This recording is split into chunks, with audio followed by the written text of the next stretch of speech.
Hello, everyone, and welcome to Thorough Newspaper Analysis, which is brought to you by LawSeco. These are the articles that we will be discussing today. First, the development that will hardly put India at ease. So, as now we know that the World Bank has announced that for this year, it would not be pronouncing or giving away its annual doing business report due to they have cited some reasons. We'll be discussing about that. So, what will be the implications of this decision on India? We'll be discussing that first. Second, despite the messaging, it is still advantage China. Now, it is almost related to the first article, wherein even after improving into various aspects of ease of doing business, still China is the one that is able to attract greater foreign direct investments, and India still is not able to reach that level. So we'll be discussing about that. And thirdly, what to look for in the GDP data. Now, as we know that today the National Statistical Office will announce the GDP estimation that was there for the previous quarter, and for the coming also ones we'll be getting an idea about that as well. So we'll be discussing about this on a bit of brief. Then fourthly, we have the news in flash, wherein we'll be discussing the crisp and pointer news articles that are more important specifically for the prelims exam. Now let's have a look at the LawSeco courses that we have for you. We have the Lord of the Courses, which is a judiciary test prep course, wherein you can avail best of the coachings for your judicial services exam. The link to this course is there in the description box today. You can download for yourself the free study material that is available on there. Then we have various other courses as well. You can definitely have a look at them at the LawSeco website. Now let's see that what is the multiple choice question for the day.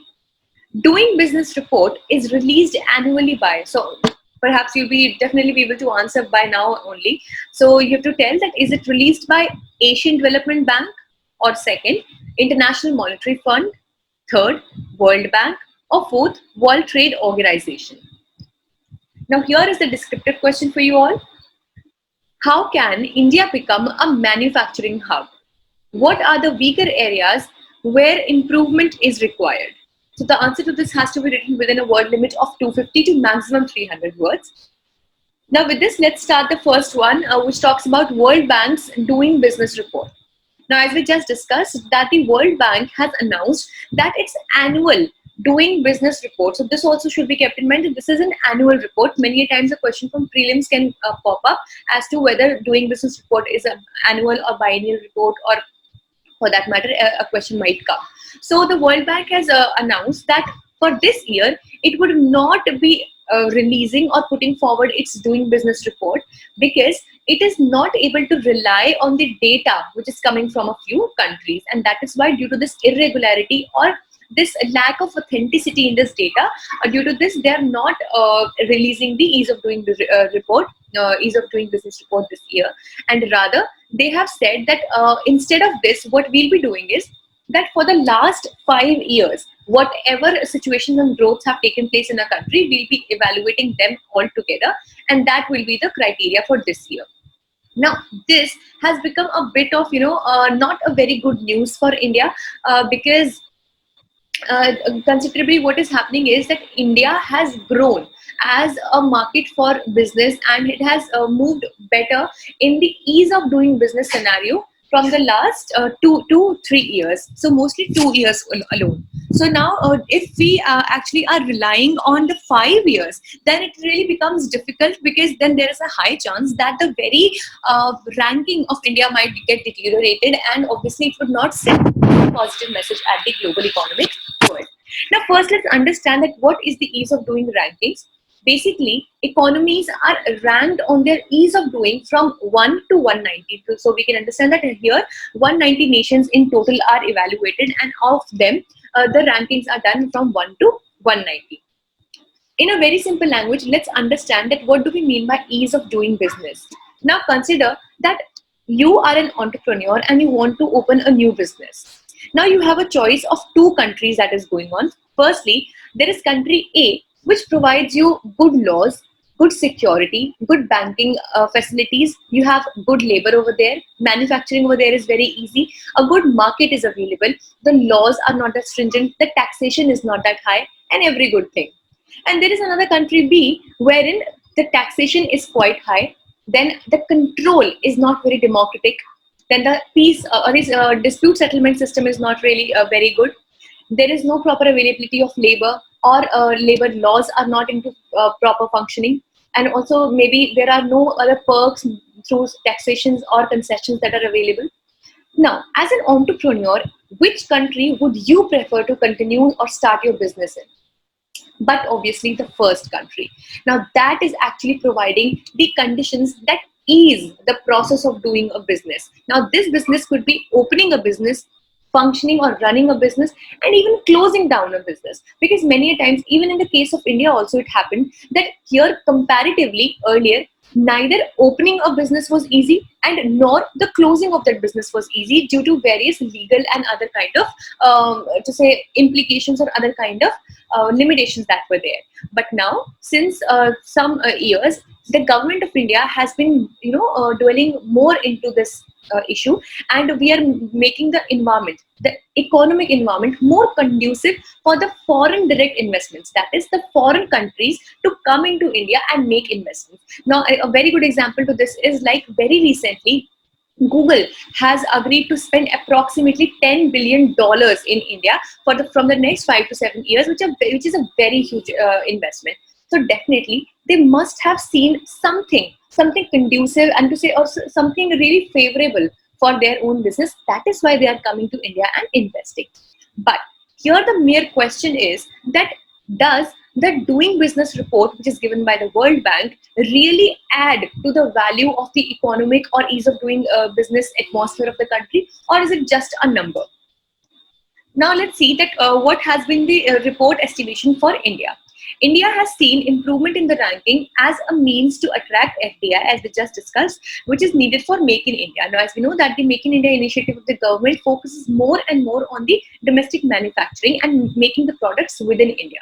Now, in this scenario, even if the foreign countries would come and manufacture their products just like they do in China, due to availability of technology, infrastructure, labor, etc., it would be really good for India, as the global prices of those products would come down. Now, here a very good example can be taken, that very recently, the Apple company, it has agreed to come to India.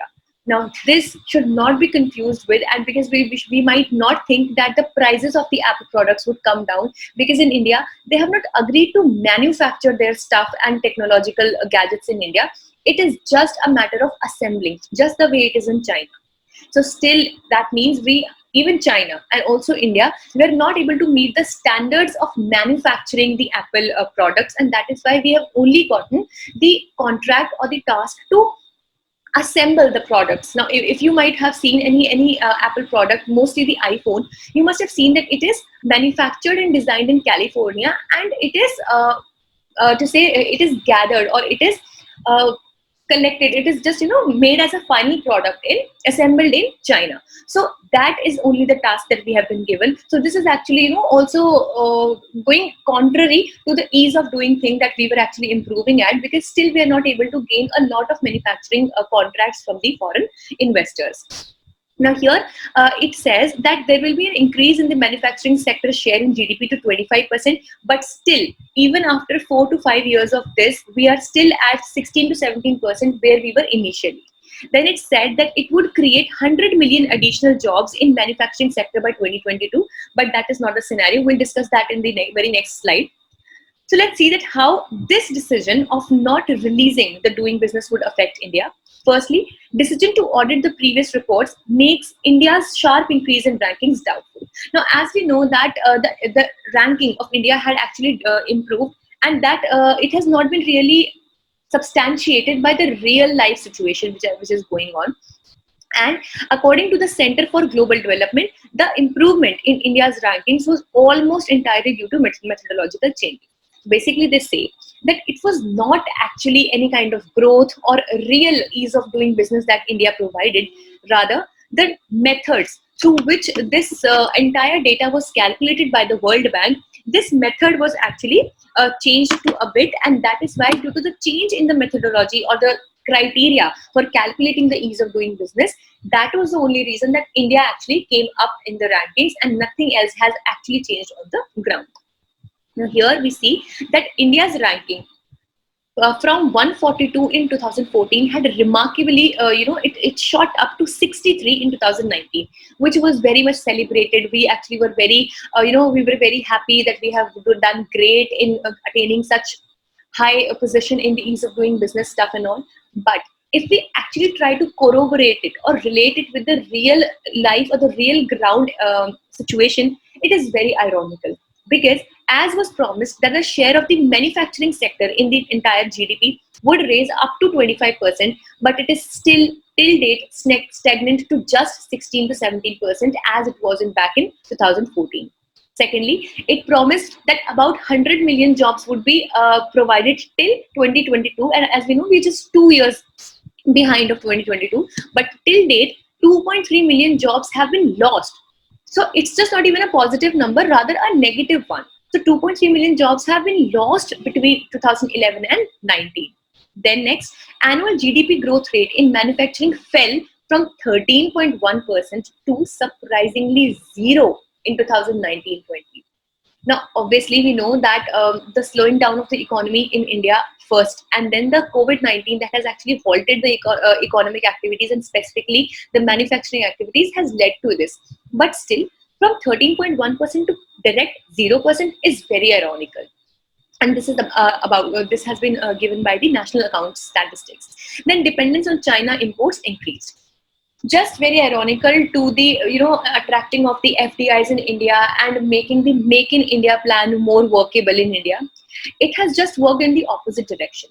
Had it been the case, and had we been able to improve in the Make in India thing and manufacture more and more in the domestic market, our dependence on China for huge imports should not have been the case. Now, as we know that amongst the total imports, 14% of the imports in India come from China, which is a very huge amount and very huge number and ratio as well. And still, even after having ease of doing business, we ourselves are more dependent for our imports from China, which is very unfortunate. And that actually is one of the reasons for bringing in the Atmanirbhar Bharat. Secondly, they have given the example of Chile, wherein they said that in 2014, Chile's rank was 34, whereas it fell back to 67 in 2017. But if we see the real life scenario, it has still been doing great in economy, and also it is still attracting a lot of foreign direct investment. And then next, Russia's ranking, it increased from 120 to 20. And rather, it is still the same. There are no such FDIs going on there, and it is still not able to attract the foreign investments from the outside world. Again, the example of China is given, which is the most relatable one, that we are saying that China still remains to be the country which has the highest inflow, or the highest, it attracts the highest amount of foreign investment into its own land. And the ranking, if we talk about the ranking, it got deteriorated in 2017. So in a way, here we can understand that there is no such significant relationship between the ranking of the ease of doing business and the real life situations that are actually going on in the economic world. Which means that either there is some issue or some anomaly with the calculation of this thing, or the data is just not very authentic. And that is why it is not really a real indicator as to if you're really providing the ease of doing business or not. Then what are the flaws in the design? Firstly, the indicators used are de jure, that is as per the statute, they're very static, and they're not de facto, as in they do not really relate to the reality, the ground reality. And that is why they just work in papers and the reality remains to be something else. Secondly, obtained data from larger enterprises, but not the entrepreneurs.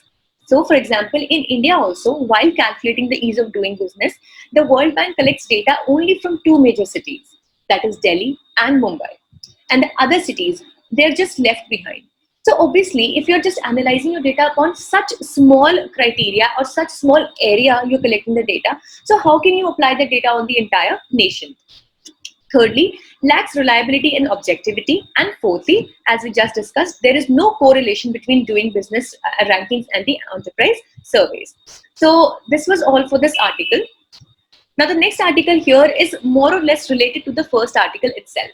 bringing foreign investment to India. Now, it is just a kind of continuation to what we just discussed. That as we know that though India was doing good in the ease of doing business report by World Bank, still till date, in the practical sense, we have not been able to attract a lot of FDI in India, which means that we as an economic market have not been able to establish the trust that the companies are looking forward to. Whereas, on the contrary, China, even after falling down in the rankings of ease of doing business, it is still one of the most trusted countries by the in the international world, and the international markets are very much willing to invest in China. And let's see that what are the pros and cons that the companies are offered once they want to invest in India and China. So for India, the positives that we have are, firstly, we have open and vibrant press that makes sure actually that there is no such big scam going on, though of course they happen, but still a vigilant press actually reduces the chances of such happenings. Secondly, independent judiciary, wherein if in case there is any dispute, the companies are very much open to get their disputes resolved through an independent judiciary. And thirdly, a democratic governance. Now, democratic governance makes sure that there is no one such entity that is entertained the most or that avails the best of benefit and the other one is exploited.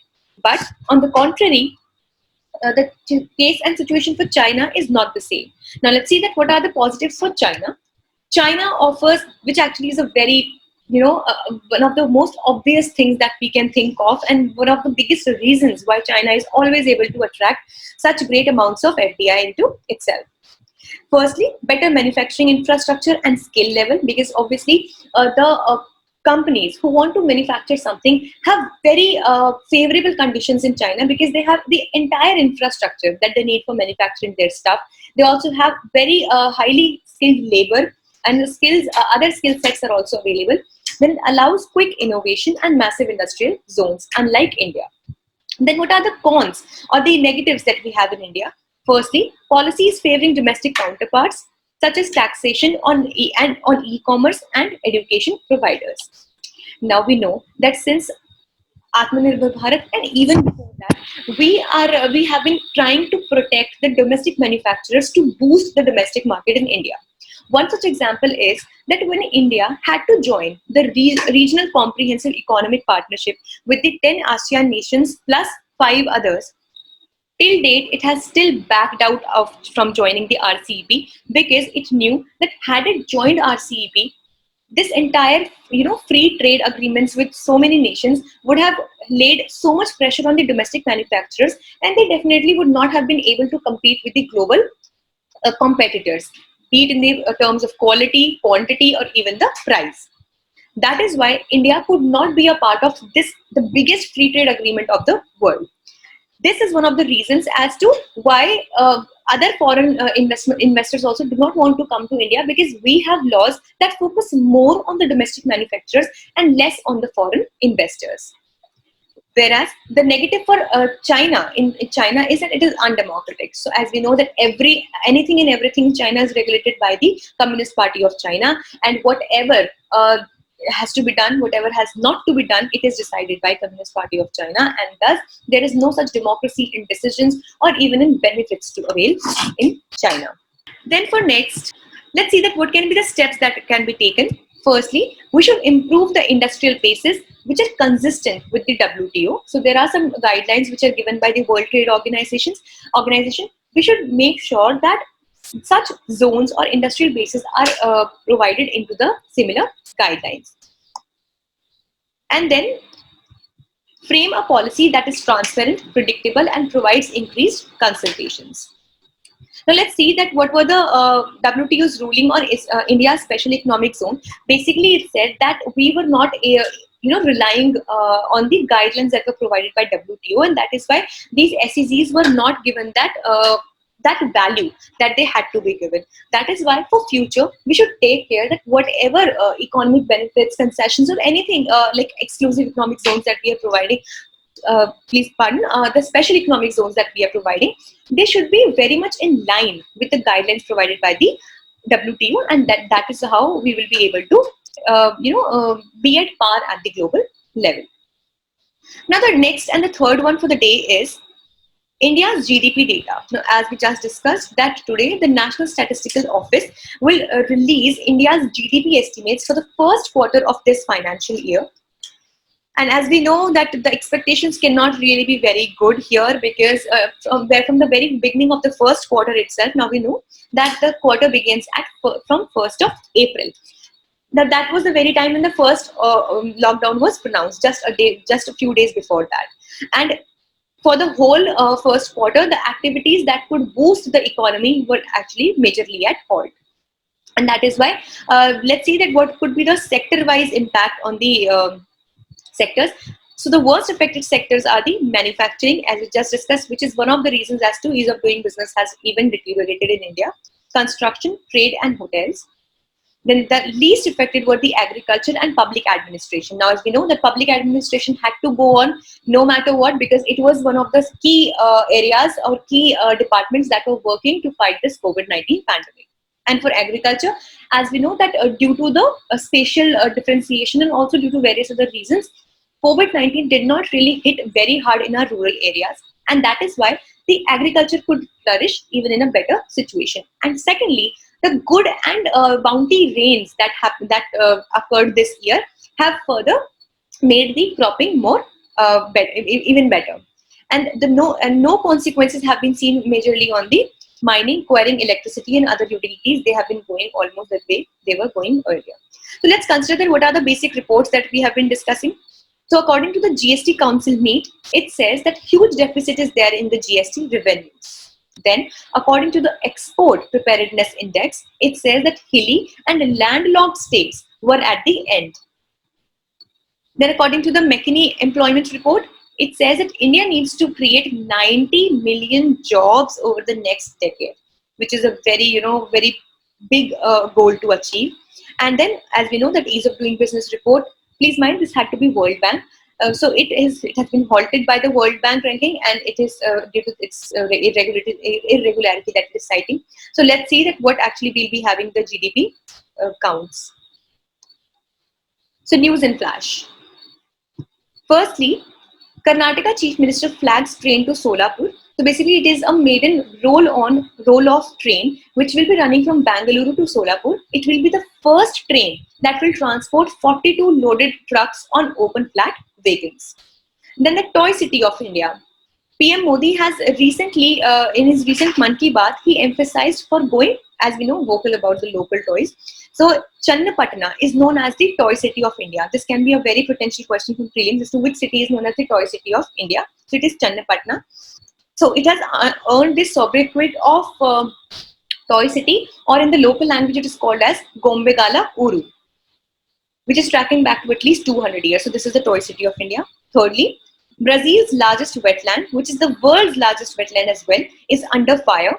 The fire has spread over 150,000 square kilometers in Brazil and has extended to Bolivia and Paraguay, threatening region's biodiversity. Now, as we know that the Amazon forests of Brazil are also known as the lungs of the earth. So it is an exercise for all of you today. Apart from Brazil, to which other countries is the Amazon forest extended? So do find it out from the map. And fourthly, as we know that the National Sports Day is celebrated on 29th of August in the memory and to commemorate the legend Major Dhyan Chand. It is important that we know about him as well. So Major Dhyan Chand won 3 Olympic gold medals and he scored more than 400 international goals in his international career from 1926 and 1948. He was awarded Padma Bhushan, which is the third highest civilian honor in the year 1956 by Government of India. Basically, he was a hockey player. He was a hockey legend. Now, these are the Rajiv Gandhi Khel Ratna Award 2020, which have been awarded in these disciplines. So please keep these names in your mind. They can be very potential questions for prelims. So this was all for today. We hope it was a good and informative session for you all. Thank you so much for being there with LawSikho and stay tuned with us. Thank you.